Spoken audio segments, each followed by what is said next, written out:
흔히들 요즘 시대에 참 전도하기 힘들다고 얘기합니다. 그렇죠?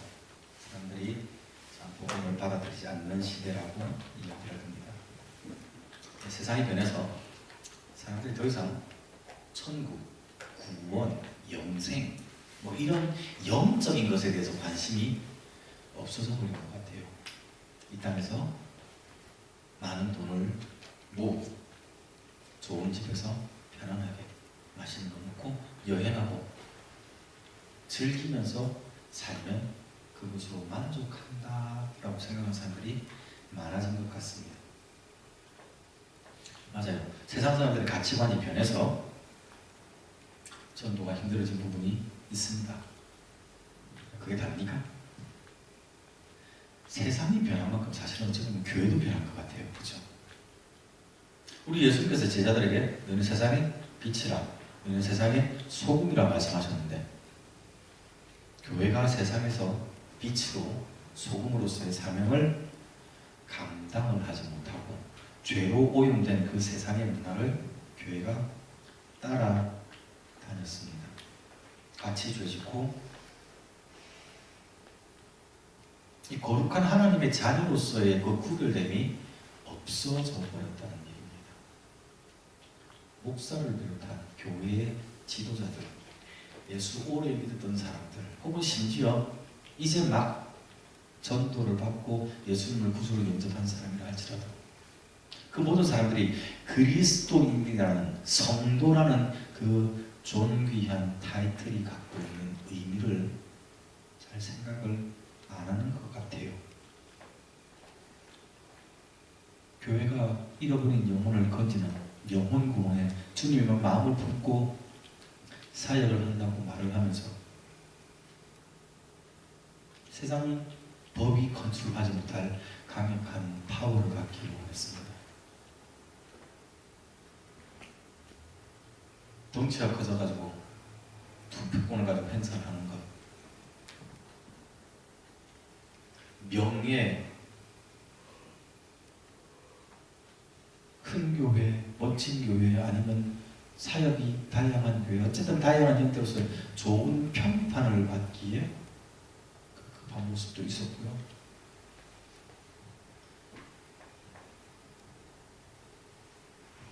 심령이 가는 데는 복이 있나니 천국이 저희 것이라고 주님 말씀하셨는데 교회가 넉넉한 재정을 확보하기 위해서 노력을 한 부분도 있었습니다. 실제 삶 가운데서 성도들 삶이 세상의 기준을 따라가고 용납하고 살아가니까 교회에서 서로 살아갑니다, 뭐 섬깁니다 했던 게 아무런 무게감이 없어집니다. 그렇죠?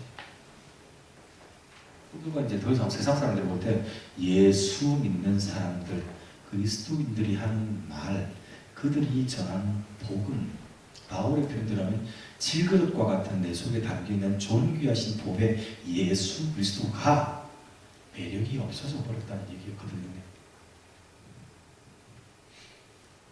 그럼 교회 녹자입니까? 계속 손 놓고 살아야 됩니까? 전도 안 합니다.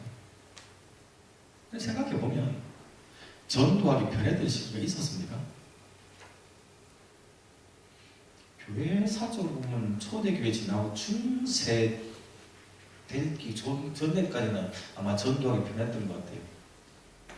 왜냐하면 기독교인이 되어야지 로마 정부에서 요직을 차지할 수 있고 인정을 받을 수가 있었으니까 그 신앙 아니었잖아요. 복음 전파는 항상 박해 가운데 있었습니다. 그죠? 예수님께서 하나님이신 예수님이 사람의 몸을 입고 이 땅에 오셨을 때도 사람들은 예수님을 영접하지 않고 박해했습니다. 그죠? 우리가 지금 사도행전 살펴보고 있지만 사도들이나 특히 이 바울이나 초대교회 성도들이 복음 전하러 나갈 때 성령님이 역사하심을 보고 사람들이 돌아오게 됐지만 끊임없이 그들을 위협하는, 그들의 생명을 빼앗으려고 하는 박해들이 계속 이어졌었습니다. 그렇죠? 오늘 우리는 바울의 2차 전도를 좀 살펴볼 거거든요. 여전히 그 가운데도 많은 박해가 있었습니다. 바울의 2차 전도 여러분 기억하십니까? 사실 이 2차 전도는 출발부터 매끄럽지 않았습니다. 제가 이거 포인트를 안 갖고 왔는데요. 저 빨간색 제일 오른쪽 끝에 있는데 있죠. 저 사각형 중간쯤에 저기가 비시대 안디옥인데 기억하시죠? 지난주 살펴본 것처럼 바울과 바나바가 예루살렘 교회에 가가지고 이방인들이 예수 믿은 다음에도 할례를 받아야 되는지에 대해서 문의를 하고 돌아왔습니다. 그리고 와서 이 안디옥 교회에서 계속 성도를 가르쳤습니다. 그러다가 15장 58절인가요? 보면 36절에 보면 바울이 바나바에게 이야기를 합니다.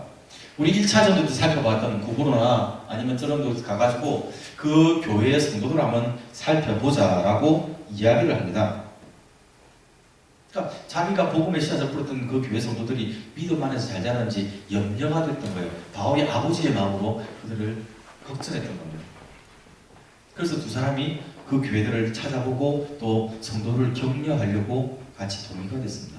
그런데 문제는 바나바는 그들을 돌아보는 이 전도 여정에 마가를 같이 데려가기 원했습니다. 근데 여러분 기억하시죠? 마가가 1차 전도 여행 때 중간에 돌아가 버렸잖아요. 바나바 입장에서는 마가에게 다시 한번 기회를 주고 싶었던 것 같아요. 근데 바울의 입장에서는 그런 나약한 정신 상태 가지고는 이 험한 전도 현장에 못 보죠. 지난번에 떠나갔으니 나 그 사람을 신뢰하고 같이 갈 수가 없어 라고 이야기가 된 겁니다. 그래서 그냥 의견 일치가 안 된 정도는 아니고 성경 보면요 39절 보면요 서로 심하게 다투더랍니다. 바울과 바나바의 관계가 어떤 관계인데요 여러분? 바울이 핍박자였을 때 바나바가 그를 추천해주고 보존했잖아요. 누구보다 밀접한 관계였는데 이 사역함에 있어서 관계가 틀어진 겁니다. 일치가 안 됩니다.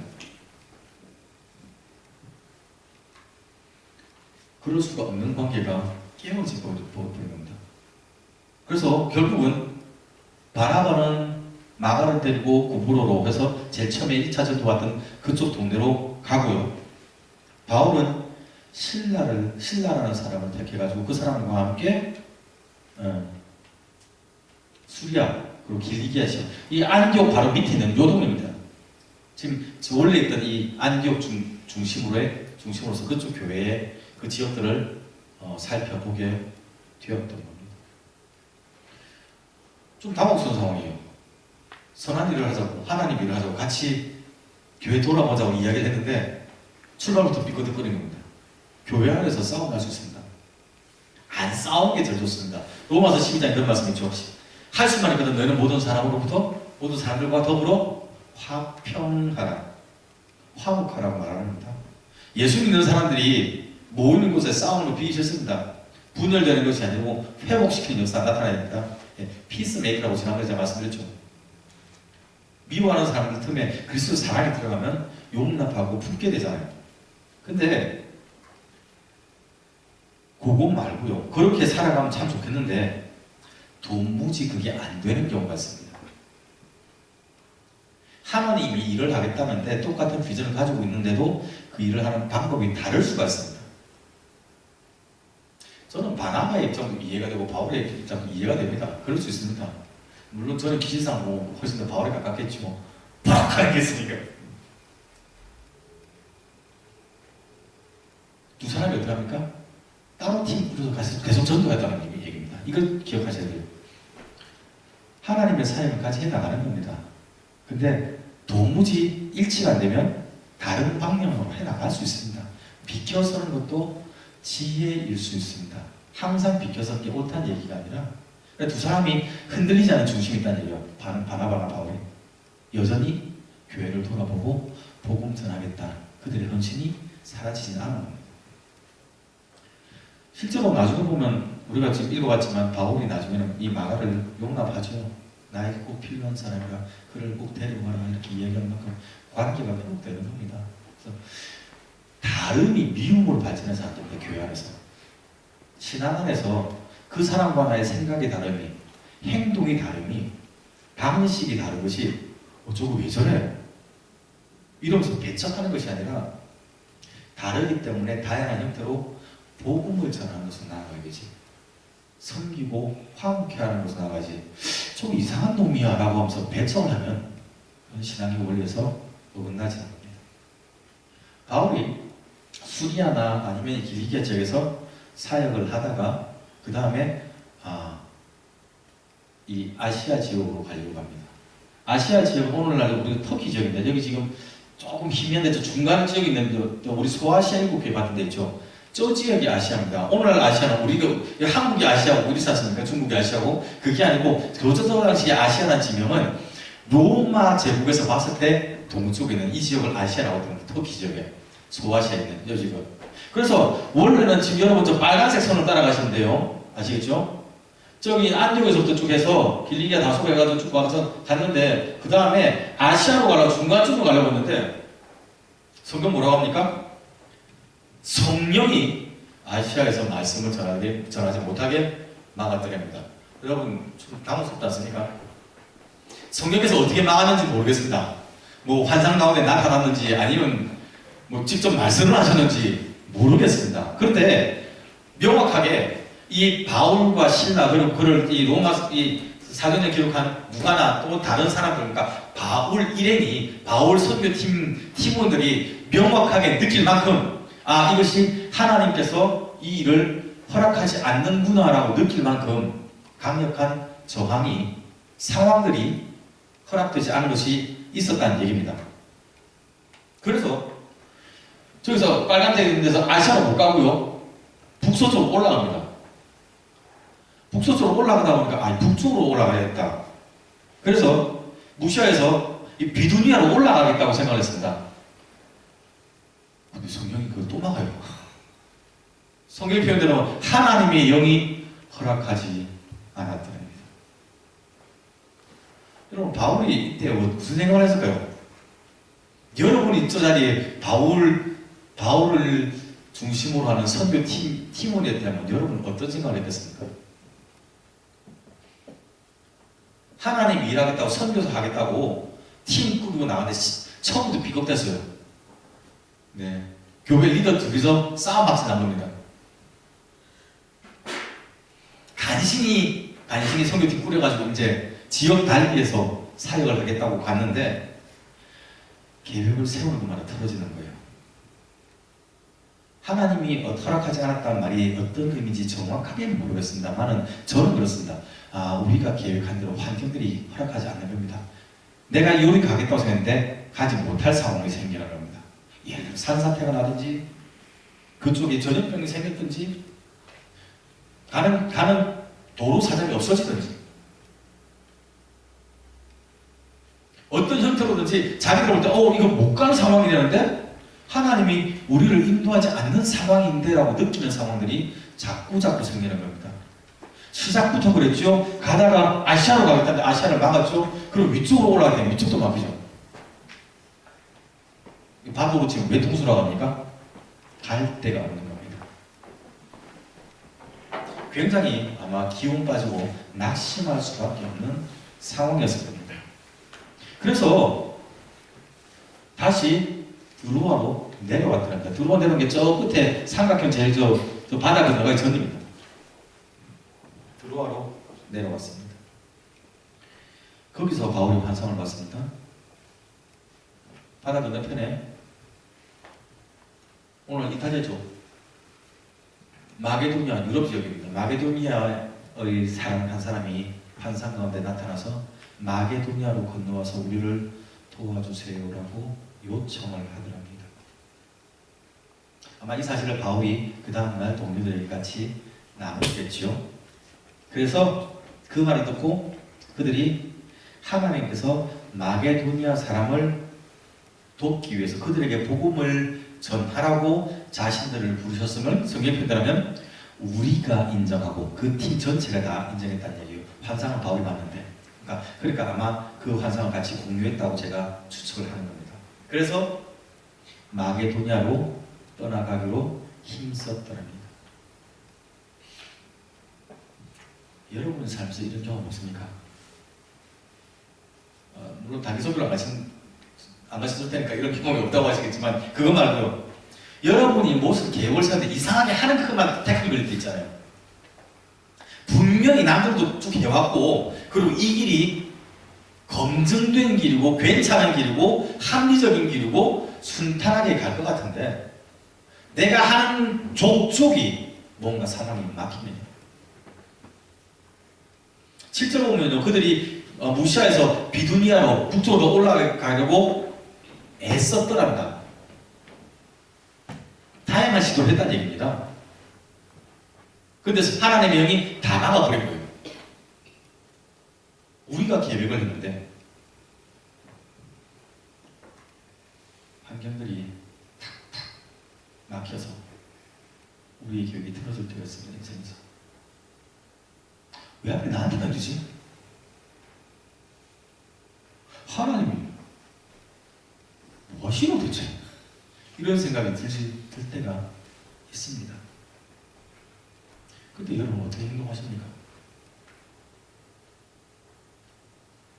그런 경험 없으십니까? 인생 순탄하게 사셨는데, 그럼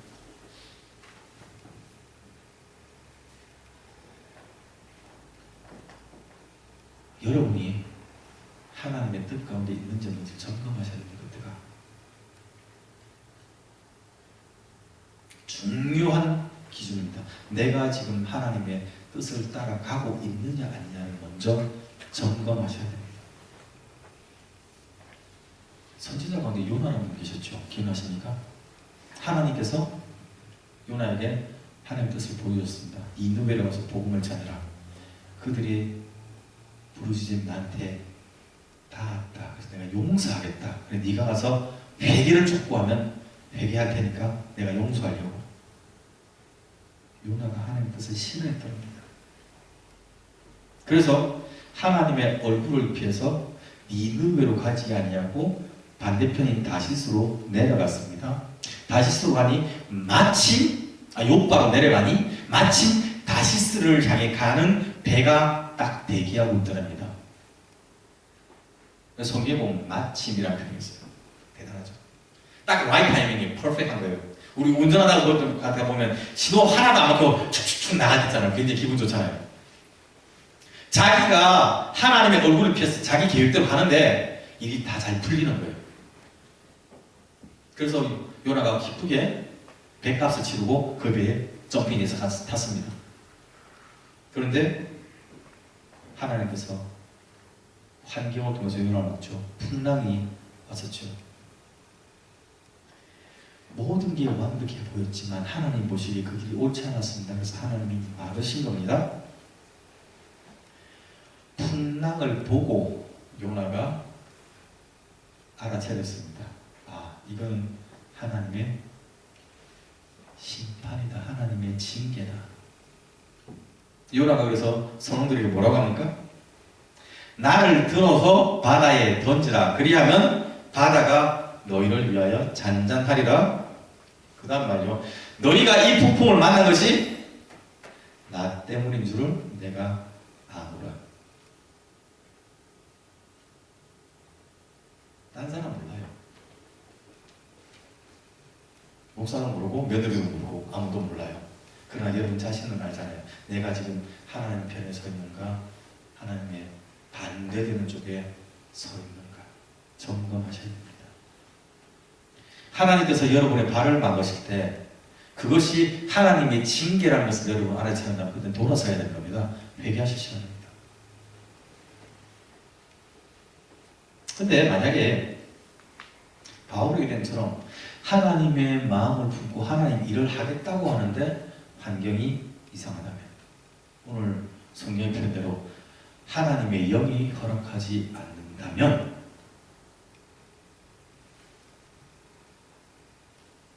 그때는 어떻게 됩니까? 기다리는 겁니다. 하나님 미쳤습니까? 왜 그러십니까? 원망하는 게 아니라 인내하는 겁니다. 그 가운데 하나님의 뜻을 발견하게 되고요. 그 다음에 인정하는 겁니다. 이것이 하나님의 계획이었구나. 여러분 보세요. 제일 처음에 예수의 영이 허락하지 않을 때, 아시아로 못 가게 했을 때, 그 다음에 북쪽으로 가지 못하게 했을 때 하나님의 영이 허락하지 아니할 때 원망 안 했습니다. 왜 이렇지? 하나님의 뜻이 무엇인지 그때 알지 못했습니다. 그러나 그 뒤에 하나님이 보여주시니 이 모든 과정들이 하나님의 뜻이었구나라고 뒤에 알게 되는 거예요. 물론 어떤 분들은 영이 굉장히 많아서 하나님의 특별한 은혜로 순간순간 하나님께서 이것이 내 뜻이다라고 말씀해 주시는 경우도 있지만 돌아서서 우리가 보면서 요게 하나님의 뜻이었구나 하고 그때 알 수도 있습니다. 얼마나 답답한 시간 지나야 되는데 그러면 그때 원망하거나 좌절하는 것이 아니라 기다리는 겁니다. 그리고 뒤에 하나님의 뜻을 알게 되면 그것을 인정하고 순종해 나가야 되는 겁니다. 만약에 여러분의 삶 가운데 정말 이해 못할 어려움이 여러분 앞을 막고 있다면 여러분 좌절하지 말기를 바랍니다. 조금만 더 인내하시면서 하나님의 뜻을 같이 우리 구하며 기도해 나갔으면 좋겠습니다. 로마서 8장에 보면 그런 말씀 있죠. 우리가 알거니와 하나님을 사랑하는 자, 곧 그의 뜻대로 부르심을 입은 모든 자들에게는 모든 것이 합력하여 성을 이루느니라. 하나님이 우리를 위한 계획을 가지고 계세요. 반드시. 그리고 하나님께서 그 고난을 통해서 그 아픔을 통해서 좌절과 쓰러짐을 통해서까지도 하나님께서 회복의 역사를 일으키실 겁니다. 바울을 통해서 유럽의 복음이 전파됐던 것처럼 저와 여러분의 삶을 통해서 하나님 큰 일들을 이루어 나가실 겁니다. 하나님의 뜻을 알게 된 바울 일행이 배를 타고 마게도니아로 넘어갔죠. 네아폴리 지나서 빌립보에 도착했습니다. 12절 보면 여기 빌립보에 대한 설명이 나타나는데요. 빌립보는 마게도니아의 첫 번째 성이고 로마의 식민지라고 표현을 합니다. 성경이 굳이 이 빌립보에 대한 소개를 하면서 로마의 식민지라고 소개를 하는 것은 이유가 있습니다. 보통 우리가 식민지라고 생각하면 보통 착취당하는 거, 억압당하는 도시 이렇게 생각을 하죠. 맞아요. 식민지는 자유가 없고 그런 데 맞습니다. 우리 특히 일제치하에 우리 민족이 겪었기 때문에 우리는 더더욱 아마 그것을 잘 알 겁니다. 근데 지금 본문에서 로마의 식민지라고 한 이유는 물론 그들의 자유가 억압되는 부분이 있었겠지만 이 빌립보가 로마의 지배를 받는 로마의 행정구역이라는 사실을 강조하는 겁니다. 그러니까 그 빌립보 지역 사람들이 로마인으로서 권리를 누리고 있었다는 것을 강조하는 표현입니다. 이거 나중에 다음 주에 우리가 살펴볼 때 이 부분을 제가 좀 더 언급해 드리겠습니다. 13절에 보니까 바울 일행이 안식일에 기도할 곳을 찾기 위해서 돌아다니다가 강가로 갔다는 얘기를 하고 있죠. 이 말은 무슨 얘기냐면 당시에 이 빌립보 지역에는 바울 일행이 들어가서 기도할 만한 유대인의 회당이 없었다고 보는 것이 아마 합리적일 겁니다. 회당이 있었다면 거기 가서 기도를 했었겠죠.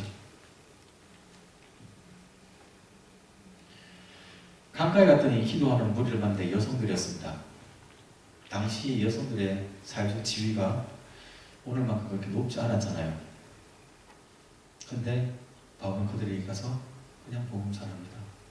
복음은 그런 거예요. 차별 안 합니다. 쟤는 낮으니까, 쟤는 못 사니까, 쟤는 약하니까, 쟤는 가난하니까, 쟤는 못생겼으니까, 쟤는 언어가 안 되니까. 아니요. 복음은 누구에게나 전하는 겁니다. 그래서 바울이 그 여인들에게도 복음을 전했습니다. 그들 가운데 두아디라에서 온 자색 옷감을 파는 부디라는 사람이 있었다는데 여러분 소아시아 제가 설교 때 말씀드렸죠. 두아디라의 특산물이 이 옷감이라는 겁니다. 염색된 옷감. 당시에 사회의 이 귀부인들이 입었던 좋은 옷감을 천을 파는 사람이 있었습니다. 주께서 그녀의 마음을 열어서 바울이 복음을 전할 때 그것을 받아들이게 하셨고요. 그 다음에 온 가족이 세례를 받았고 바울이 거할 수 있는 집을 줬답니다. 저 설교 마치려는데 지금 여러분 요 루디아가 바울에게 했던 말을 여러분 기억하시기 바랍니다. 만일 나를 주 믿는 사람으로 안다면, if you consider me as a believer, 그죠? 나를 하나님 믿는 그리스도인으로 당신 나를 간주한다면 내 집에 와서 유하라라고 강하게 보냈더랍니다. 자기 집을 내놓은 거예요. 여러분 우리가 선교 차원은 굉장히 기본적인 일입니다. 특히 이런 우리 명절 같은 이런 때 외로우시기에 누가 와서 같이 또 식사하고 교제하면 참 좋잖아요. 기분 좋은 일이에요. 다만 한편으로 보면 약간 불편합니다. 청소해야 되잖아요. 엄마 오시기 전에 며칠간 집 치우는 것처럼 손님 오신다고 하면 방 치워야 되고 화장실 치워야 되고요. 잠시 방문하는 것이 아니라 여러 날을 그 사람이 내 집에서 묵는다면 내가 포기할 게 많아집니다. 그렇죠? 불편합니다. 생활의 루틴이 다 깨어지고요. 나의 바운더리가 침해됩니다. 근데 하나님의 사랑을 체험하니까 이 여인이 그걸 감수하는 겁니다. 여러분. 내가 누릴 수 있는 건 내가 놓는 겁니다. 나눠주는 겁니다. 요즘은 사실 신방도 어려운 시대입니다.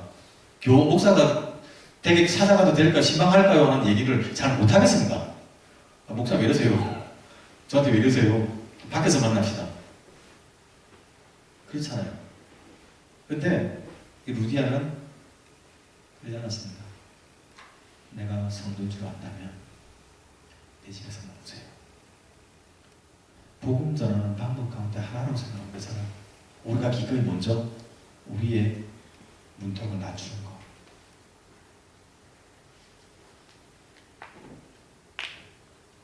사람들이 복음을 안 들어요가 아니라 우리가 조금 더 겸손하게 품고 나간다면 변화가 나타날 겁니다. 믿음의 지체들이 우리의 선교를 통해 격려를 받을 것이고요. 믿지 않는 사람들이 우리의 선교를 바라보며 그 가운데 역사하시는 하나님의 능력을 보게 될 겁니다. 하나님께서 우리에게 지금 현재 우리가 가지고 있는 건강, 집, 재능 허락하신 이유, 저는 이것 때문에 생각합니다. 나눠주라고. 부담스럽죠? 연말에 목사님 이러시는 거예요. 갑자기 저한테. 나눠야 됩니다. 우리가 먼저 열어야 됩니다. 하나님의 영의 인도하심을 따라서 섬기는 삶, 그죠? 그것이 우리 가운데 있어지기를 바랍니다.